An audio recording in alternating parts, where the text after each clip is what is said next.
time to fuel your business success. Welcome to Harmonious at Lunch. We're bringing you bite-sized advice and expert conversations to drive clarity and growth 5 days a week. Make sure you join our Facebook group at humanopt.com/lunch, where listeners like you and our guests hang out so we can find harmony in business together. If you're building a business, you're in the right place. Let's dive in.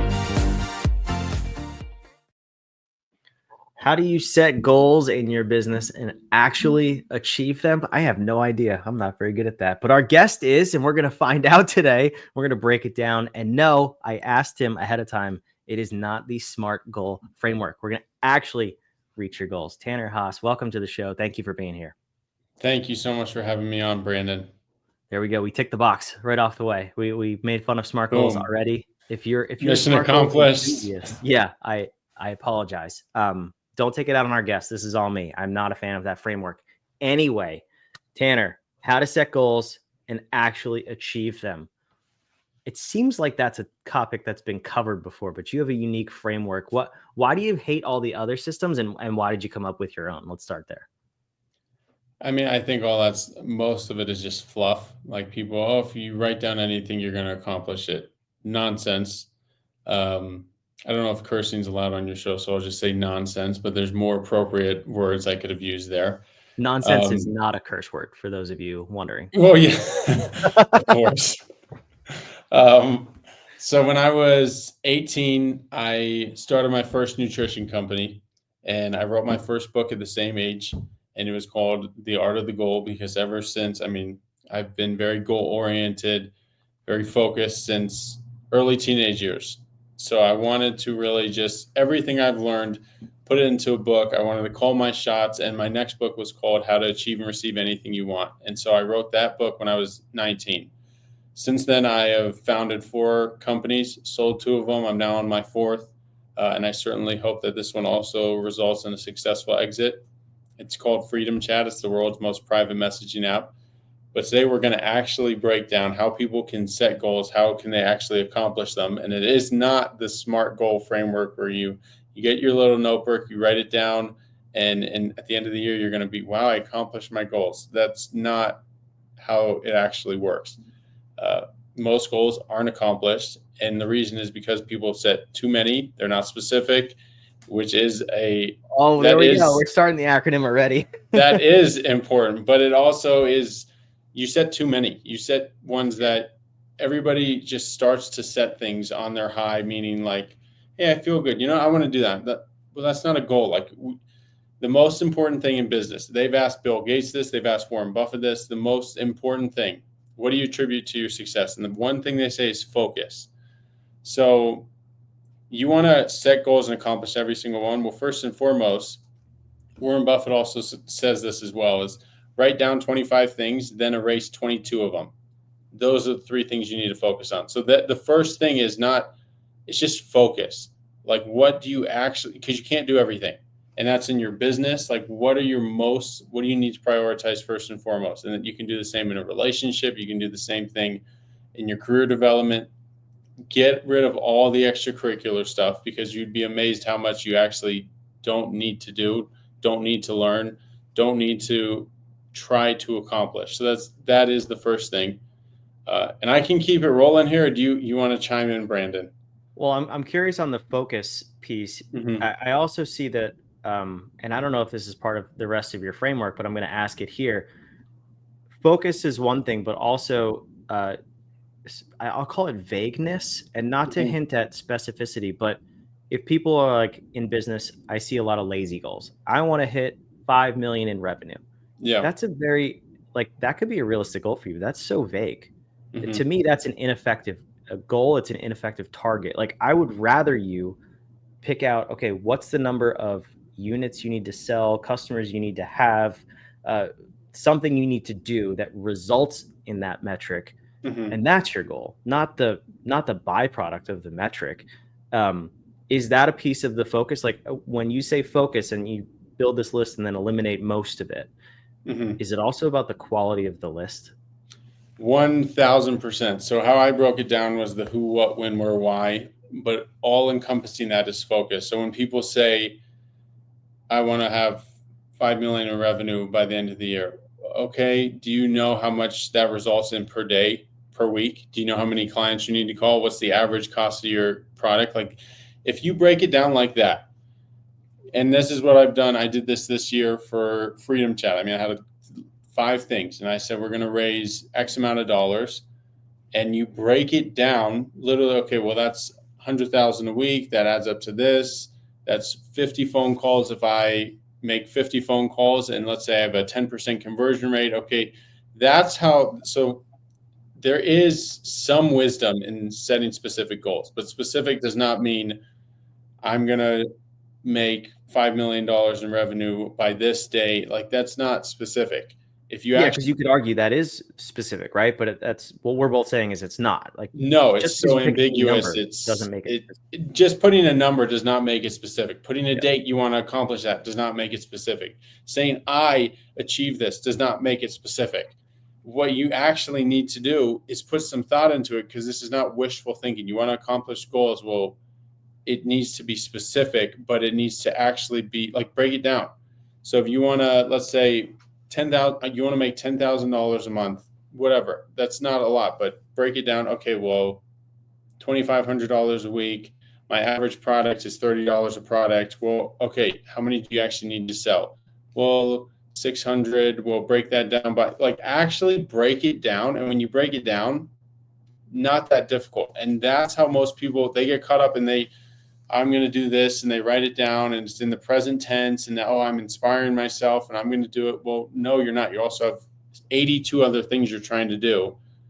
Just putting a number does not make it specific. And just putting it in the present tense, like, that whole framework is wishful thinking.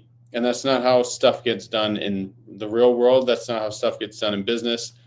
Like, you actually need to break it down. And each day you gotta, okay, well, did I hit my sales goal of 22 today? If I don't get 22 today, each day I'm not on progress to have over 600 sales by the end of the month, and therefore I'm not on pace by the end of the year. Like, that's what I mean. Focus it is an every day, every hour type deal. Like, review your progress, and you should be narrow focused on 1 to 5 things. It shouldn't have 5 or 50 overarching goals that you want for the organization. If you look at any of these big ones, small ones, medium size, they're laser focused on a few things that they need to do. Get up subscriber numbers. Let's reduce churn. Netflix, their whole thing was reduce password sharing. Like, that was their focus, and increase subscribers. It's not, and they have a lot more priorities, a lot more things they could focus on, but it's so crazy when you get to the bigger companies, the more successful individuals, they focus on less. When you get to the smaller companies and the Joe Schmo who's struggling to get by, they have 1,000 things that they're focused on, yet they're not accomplishing any of them. So the first thing is 100% focus. You need to be laser focused. And then the second component is, you need to set specific measurable goals, but specificity, like, break it down, go through a little exercise. Actually think you want to make $1 million this year. Okay, break that down. What does that look like? Because if you want to make $1 million, did you account for taxes? Like, do you understand, well, I want to sell my business for this. Like, I broke it down. When I sold my first company, I was 21, and I sold it for a few $1 million. And the whole time, what I was focused on was sales. Customer acquisition, cost per click, churn. 3 things. Only focused on those 3 things. And then the overarching goal was to hit over 1.25 million in revenue. We hit that within 6 months, very quickly. And then we sold the business. And if people broke it down and were just laser focused, they would accomplish all their goals. Because if you actually put a thought into it, and you realize that I only have 3 things on my priority list, you're going to accomplish them.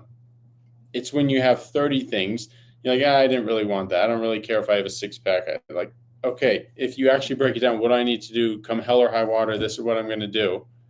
Break it down, specify it. It should be exciting. It should be like oh shit, can I actually do that type deal? It shouldn't be don't be lazy. Like, don't do something that I can already do. The whole current goal setting framework is just wishful thinking. They succumb to if you think hard enough about it, it will come.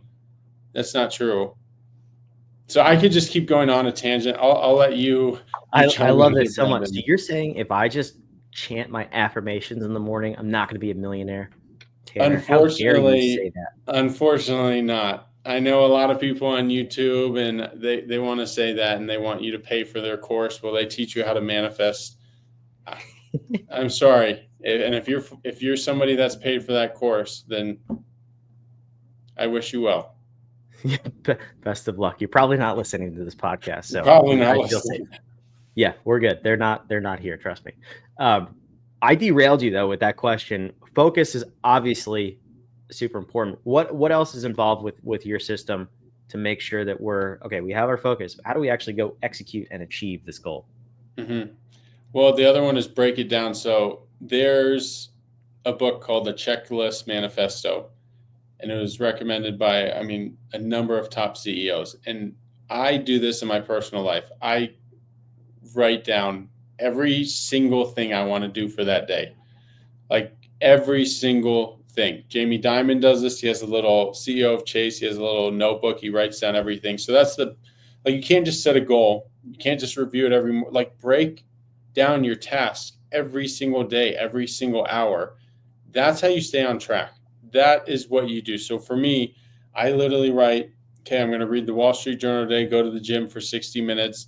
I have all my calls on my calendar. I'm going to do this. I break down every single thing to make sure I'm moving towards the goals that I set.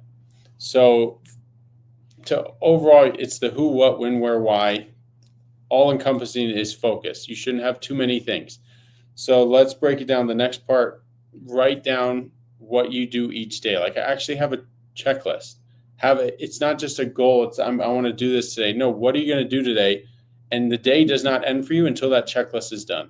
So if you say, I'm going to make 30 calls, then you don't stop until you've made your 30 calls. You don't stop until you've read this, you've done that, you've contacted this person. That's the other thing is every single day, either very early in the morning, 4 a.m., 4:30, I write down everything I need to do for that day, or the night before.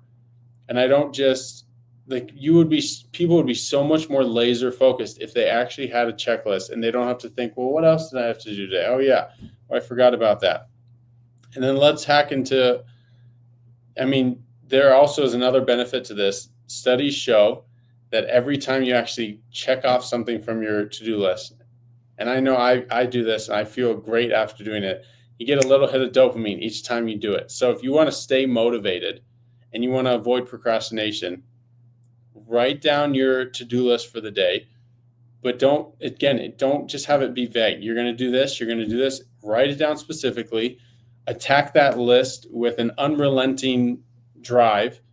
Day's not over until it's all accomplished. And as you accomplish each one, check it off and just watch how much more you get done, how much more focused you are. Watch your brain. You're like, oh, I want to keep doing things. What else can I get done today? What else can I get done today?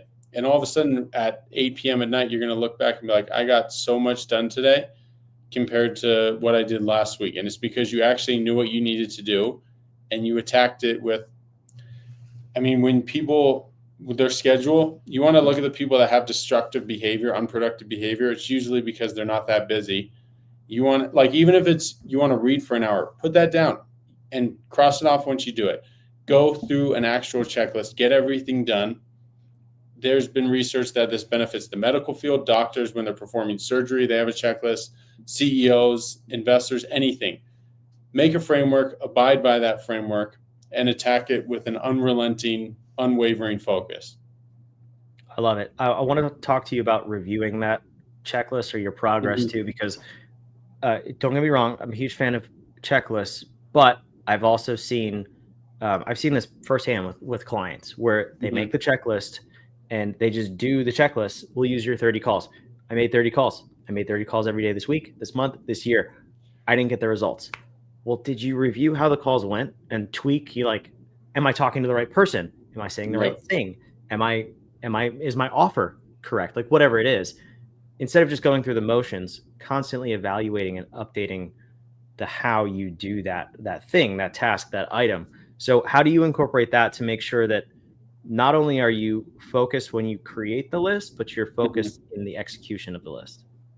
Well, execution is worship. Execution is everything. So when I set my list, I don't just say I'm going to do 30 calls. Like I'm going to make 30 calls. I'm going to close 10 of them, and you break it down and you write down which leads, who wasn't turned on by your sales pitch, who was, why. Like that's the other thing, is actually evaluate yourself. Like we want to spend so much time. We have so many comments on what people do on social media, on what somebody else is doing with their life.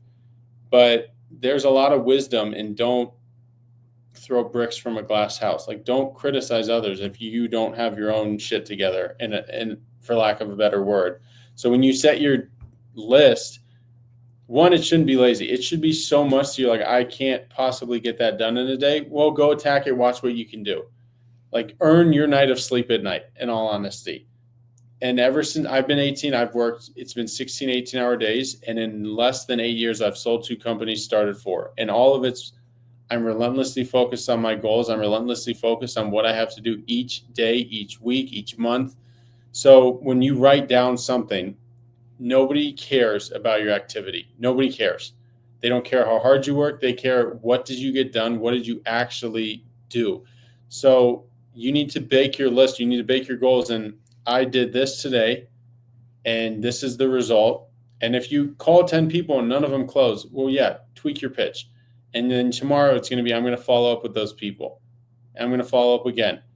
And you need to actually refine, tweak what you're doing. Don't just go, well, I tried my best. I put in the work. You didn't get it done, and there's no excuse. And so just change your framework as well, because there really are no excuses.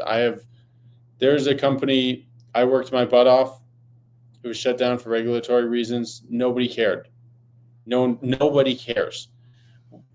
Sold a company, and I'd say for the last month, I didn't work that hard. Company still was doing really well. Nobody cared. They care what the result is. So bake into your checklist, your goals. Like if you set a yearly goal, okay, review that on let's say monthly, weekly, annual, hourly. Like make sure you're progressing towards that. Focus and the only thing that matters is execution. That is the only thing that matters. And that should be baked into your list. You should refine what you're doing to get where you want to go. Not just, I did all this, I did the activity. Nobody cares. And it sounds insensitive, but nobody cares. Like we all know this. The person that's going to complain to us, how are you doing, Steve? Not good. And you're like, I wish I didn't ask you that. And that's what we're thinking, because nobody cares. Nobody cares. Yeah, you don't get paid for activity, you get paid for results. So 100%. At the end of the day, that you're right. It's harsh, but it's true. And if you don't like it, I'm sorry, but that is a fact. Like you have to produce results in order to get something. So Tanner, I love this. So why don't we wrap up this episode? Tell me about Freedom Chat. I'll put the URL here on the screen. Give the audience a sense of what it is, and then why they should go check it out. So Freedom Chat is the world's most private messaging app, period, full stop. And if you're listening, you're like, well, what about Signal, WhatsApp, Telegram? None of them. When you go, again, we broke it down. We were relentlessly focused on what differentiates us, and then we executed on that. So a lot of these messaging apps today, they say they have end-to-end encryption, which means that your message is encrypted while in transit. Nobody can read it. That's not true. The other, do you store messages on a server? Freedom Chat does not. We have no commercial use of user data. We prevent screenshots, screen recordings. You can edit, unsend, self-destruct. We don't support linked devices, which a lot of these other messaging apps do. Every single one does. So we focused again on our mission. How are we going to be the world's most private messaging app?